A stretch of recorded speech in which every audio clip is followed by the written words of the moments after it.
50 Days of Fuego, Day 28, the El Diablo. So for some reason in this first part, right after the title sequence, I always repeat what I said the first 3 to 5 seconds of the video. So today I'm not going to.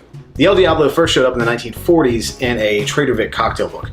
Now it was originally called the Mexican El Diablo because it used tequila. We of course won't be using tequila, we'll be using rum, FWAYGO rum. The great thing about using Fuego is that it has that really strong vegetal note that you usually associate with tequila, so it's kind of a perfect replacement. It's a really simple cocktail, but it's a great classic, and it's been starting to show its face on a lot of modern cocktail menus too. So let's give it a try. Now the original recipe calls for 1.5 ounces of Blanco tequila.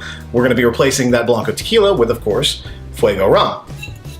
So we're going to use a full 1.5 ounces Fuego. Now, the next ingredient you probably haven't seen before, it is Creme de Cassis.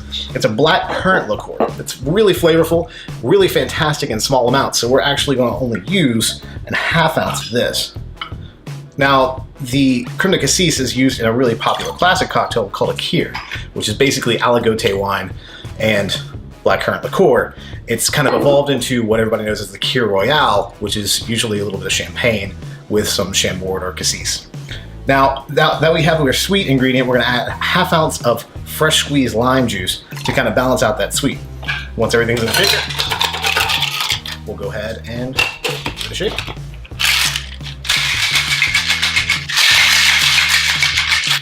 All right, now that we got our shake, we'll go ahead and strain this into a Collins glass with some fresh ice.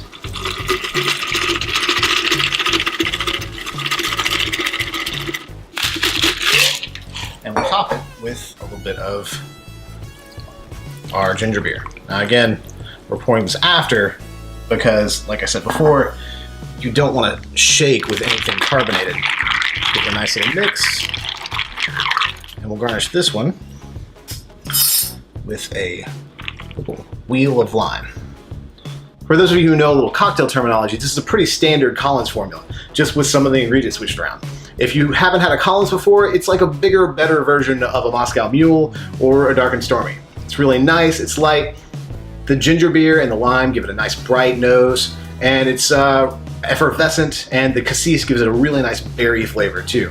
And of course the Fuego just adds a nice big vegetal note that just rounds everything out.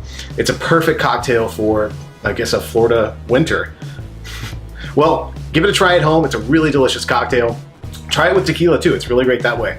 Thank you for joining me again for day 28 of 50 Days of Fuego, the El Diablo cocktail. And I'll see you tomorrow.